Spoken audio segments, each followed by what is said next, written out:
Então, como que começou a história do Guilherme, né? E antes de contar do Guilherme, preciso contar do Kleber e da Mônica, né? A gente começou a namorar em 2007, 2008 noivamos, fomos morar juntos, né? Eu e ele. E em 2009 a gente casou. E sempre desde o início, né, tinha já esse desejo, né, de ter filhos. Pela Mônica, irracional, eu teria tido filho já em 2009 mesmo, quando a gente casou, né? Mas aí o lado Kleber, racional, sempre falou, não, vamos, né, aguardar. Sei lá, formar um pouco, né, nossas bases, né, tipo, terminar os estudos. Aí esse era o marco da gente iniciar a nossa história enquanto família.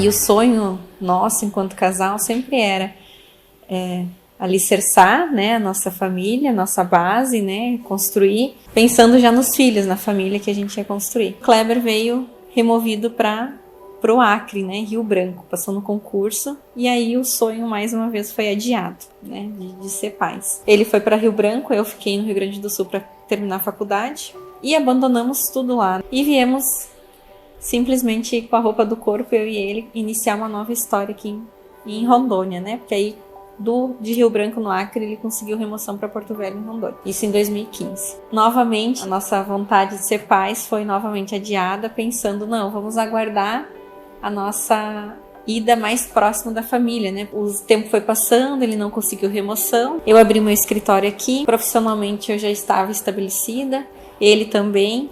E aí veio esse time, né? Agora é a hora.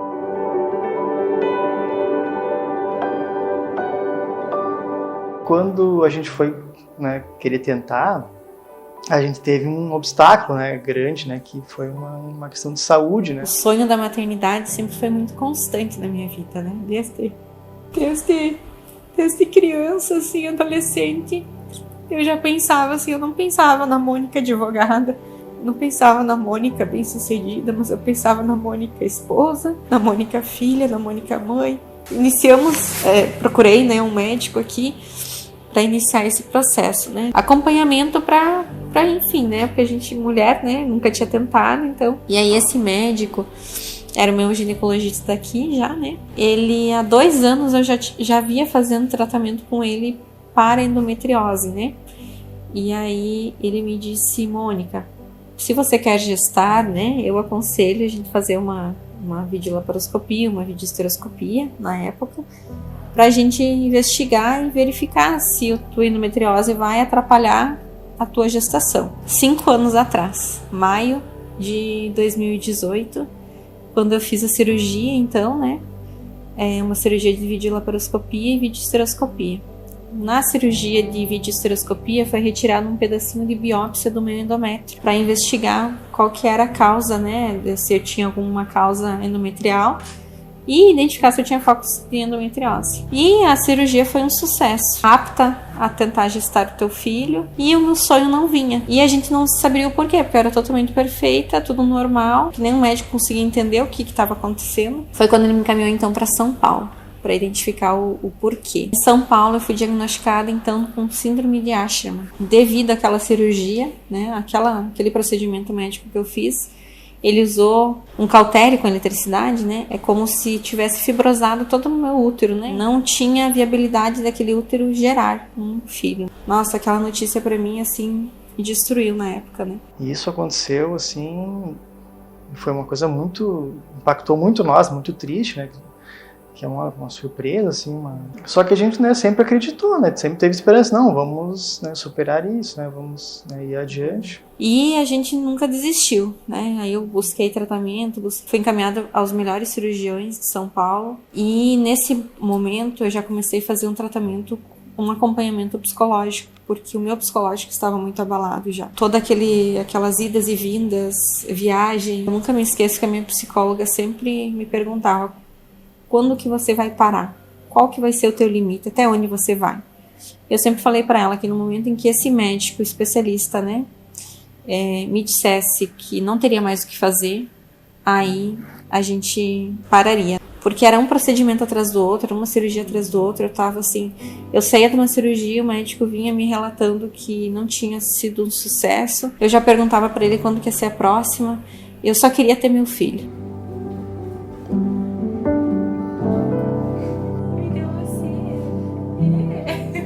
Cada vez que não dava certo, era um choque, né?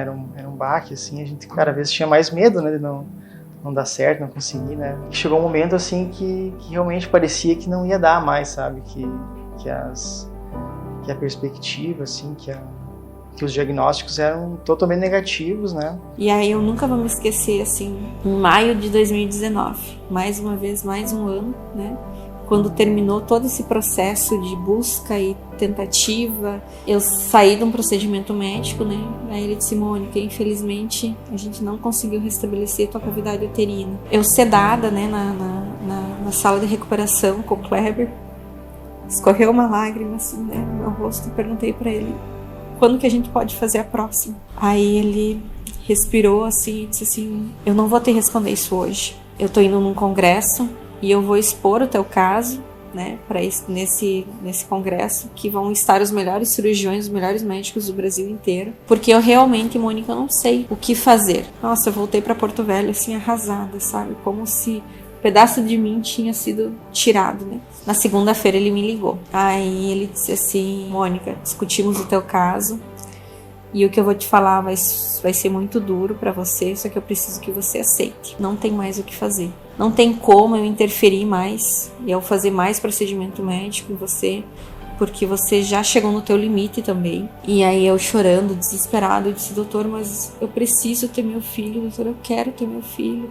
Aí ele disse assim, Mônica, você está sendo muito egoísta, porque você só está pensando em você, no teu sonho de gestar, mas você não está pensando na tua mãe, no teu esposo. Eles podem perder você. Então eu estava correndo muito risco já.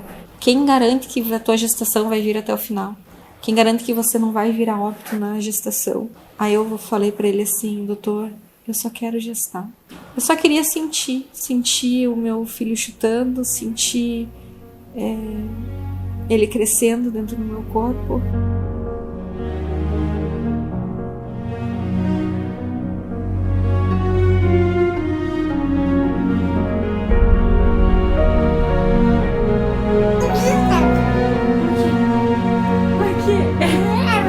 Ele falou, Mônica, você pode ser mãe de várias maneiras, você não precisa gestar para você ser mãe. Só que naquela época aquilo não parecia algo assim tão distante, tão... Assim, um baque muito grande, né, para ela. Quando ela soube que ela não podia mais engravidar, né, fez aqueles longos tratamentos, não conseguia ver no último que ela fez, né. Porque às vezes as pessoas pensavam assim, mas é ele que quer, é ele que, né, tá fazendo isso. Não, em nenhum momento, assim, foi sempre eu, assim, essa busca incessante pela maternidade. E aí, nesse dia, quando o médico me ligou, liguei pra minha mãe, aos prantos, chorando. E eu ali já tava pensando comigo mesma, né, eu digo, se a Mônica, por acaso, um dia não gestar, porque eu vi uma vez na televisão que uma irmã podia fazer isso, né, por que uma irmã não fazia e uma mãe por que não também? E aí, quando eu liguei pra ela, ela disse assim, filha, graças a Deus, filha, acabou esse pesadelo, Mônica. Chega de você sofrer, filha. Você vai ser mãe. Ela me disse essas palavras, Mônica, você vai ser mãe. Vou gerar teu filho, você tua barriga é solidária. Você vai ser mãezinha, eu disse pra ela, né? E vai estar junto nessa.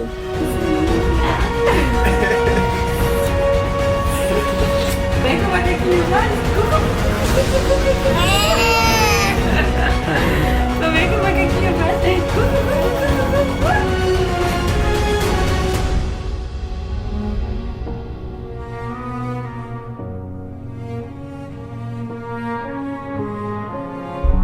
E aí na hora, assim, a ficha não caiu, assim, né? Não existia outra forma naquele momento pra mim ser mãe, né? Pra nós termos nosso filho biológico, a não ser por uma barriga solidária, então, né? Foi iniciativa dela, inclusive, né? A gente nunca pediria também isso, né? E aí iniciou a história do Guilherme. né? Isso em 2019. Mas igual também tinha um medo, né? Vai ter que dar certo, né? Vai ter que... Essa é uma alegria, mas também já um medo, porque já tinha, né, um acúmulo, assim, de medo.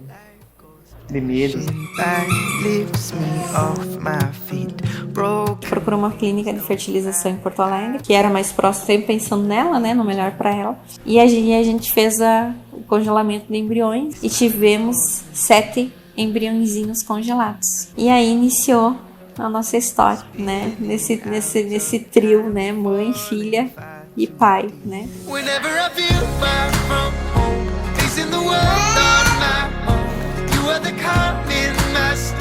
Dia 25 de setembro de 2019, eu tinha uma audiência, né? E eu saí de casa, assim, revoltada com Deus. E pedindo pra Deus, assim, pra Ele tirar minha vida, assim. Porque eu não tinha mais vontade de viver, eu não tinha mais ânimo, eu não tinha mais... Porque o meu sonho foi tirado de mim, né? Porque o sonho da maternidade, de gestar. E aí eu sofri um acidente de carro, deu uma perda total no meu carro e mais 2 carros que eu colidi.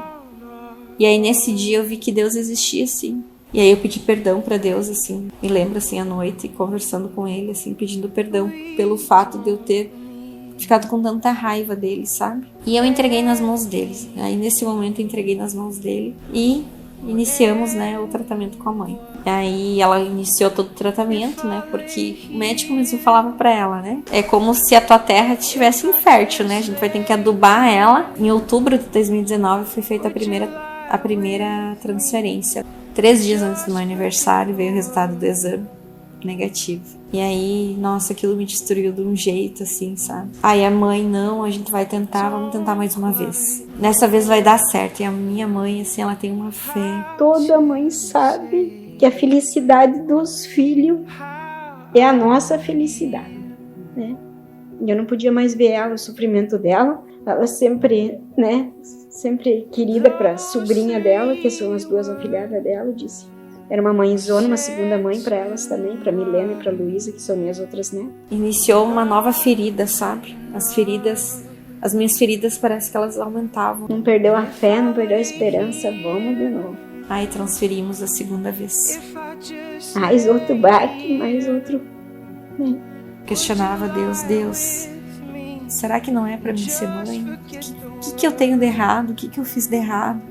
Qual que é o meu fardo? Qual que é o meu pecado tão grande pra mim não poder ter esse sonho realizado, né? Que é o de ser mãe. E aí veio a pandemia. O médico disse assim, Mônica, vamos fazer assim. Vamos esperar até a tua mãe completar a 2ª dose da vacina, agosto de 2021. E assim, incrivelmente, ela já estava apta para transferir, assim, né? Então, assim, foi tudo muito rápido, sabe? E aí, no dia 23 de setembro, no dia do aniversário da minha sogra, saíram lá de Juí, a minha sogra e minha mãe, para buscar o Guilherme. Estão indo buscar o nosso neto, né? Dizia. E ela, sim, ela dizia. E bem no dia do aniversário dela ainda. E a mãe disse assim, Moni, dessa vez vai dar certo.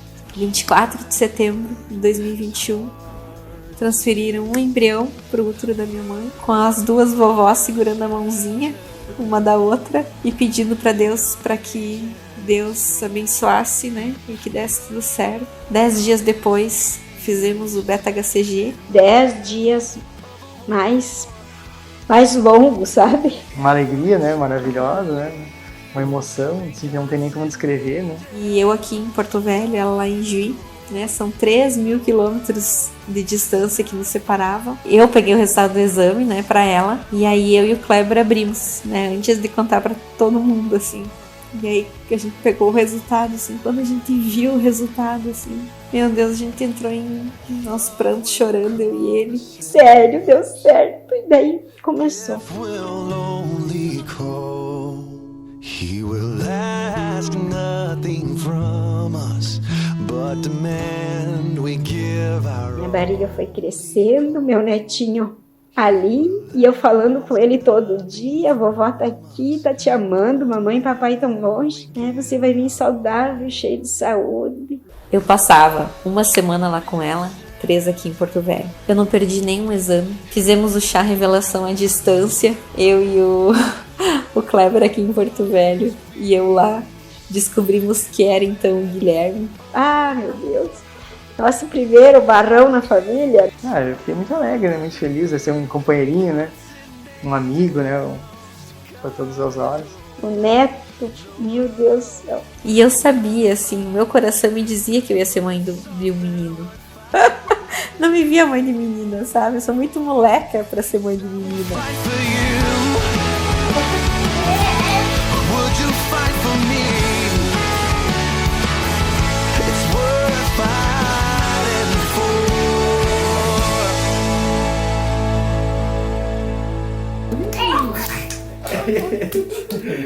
Mas graças a Deus deu tudo certo, né? O médico marcou tal dia para cesárea e foi naquele dia com 38 semanas, às 5 horas da tarde. Meu Deus, um dia maravilhoso. Que dia longo, né? Pra chegar às 5 horas. Um dia frio lá no sul, muito frio também, assim, era friozinho. E assim, quando nasceu, assim, eu não via a hora, porque eu via tudo o movimento, né? Quando veio o chorinho dele, assim, eu só dizia, meu Deus do céu, eu só agradecia a Deus e perguntei pra Mônica, tudo bem? Tudo bem, mãe, ele nasceu, tá aqui, nosso presentinho de Deus. Papai e a mamãe, né? Eu e o Kleber acompanhando. Guilherme já veio direto para os meus braços, né? A Golden Ur foi feita comigo, então ele ficou no meu peito. Eu fiz tratamento para conseguir amamentá-lo, né? Para conseguir nutrir o meu filho. E o meu pai foi uma peça muito fundamental também nessa realização desse sonho, sabe? Porque ele abdicou, né, da companheira dele por 9 meses, né? Então, durante 9 meses, a minha mãe, ela viveu a gestação. Foi uma experiência única. E eu digo assim que isso aqui sirva também de lição para as outras mães que não conseguem ter. Eu sou muito grata a ela, assim, por tudo que ela fez pela gente, né? Pela nossa família, né? Ela viveu para o Guilherme. Eu faria tudo de novo, se fosse, sabe? Eu faria tudo de novo. Quando tu vê a felicidade deles, assim, ó, se completa. E o Guilherme, ele nos abriu um caminho, né? Em determinado momento ela sentiu assim, uma coisa diferente, né? Vou no médico, né? Ver se tá tudo certo e tal. O inesperado aconteceu, né? Que ela tava grávida, então, do segundo. Eu descobri que eu estava grávida. A maneira de brincar. Vocês sabiam, né? De repente ela me ligando pra nós assim em vídeo. Deixa eu contar uma coisa pra vocês. Eu tô grávida. Conta outra, da outra, rapaz. E tava grávida mesmo. Jesus amado. Isso, vamos passear.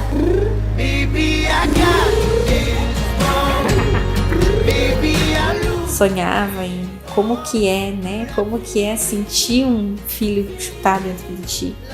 Como que é você sentir tua barriga crescendo, você gerar outro ser, né? Então tudo isso eu pude viver, né? Agora. Penso assim, como Deus foi perfeito para mim, para nossa família, né? E eu tenho certeza que foi através do milagre do Guilherme. E não tinha como não comemorar a vida do Guilherme, né? Porque o Guilherme, ele é a luz na nossa vida. Ele sempre fala assim que é um amor, assim, é um amor que chega a doer. Ele é um amor que machuca, sabe? A gente sai de casa para trabalhar assim, fica pensando, meu Deus, será que o Gui tá bem? Será que ele não tá? Como eu falo, Deus é maravilhoso, né? Nos deu uma babá, assim, que a gente tem ela como alguém na nossa família também. Que a gente ama ela, o Guilherme ama ela. Então eu sei que meu filho tá em boas mãos, tá com alguém que também o ama, né? Que o cuida. E hoje, assim, eu posso dizer que hoje eu sou completamente feliz e abençoada pela família que Deus me deu.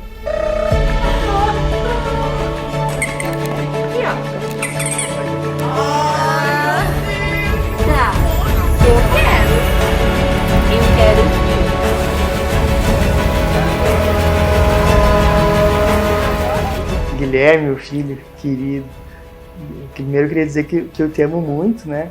E que você foi muito desejado. O pai e a mãe esperaram anos, né, para você chegar, e quando você chegou, você transformou a nossa vida. Você nos abriu uma porta num caminho um buraco tão escuro, que você não me tirou de lá, me tirou desse buraco, e você trouxe luz para nossa vida.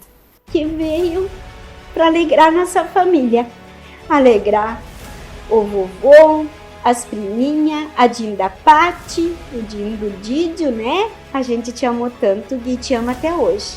E vai te amar para sempre. Beijo, Gui. Vó te amo.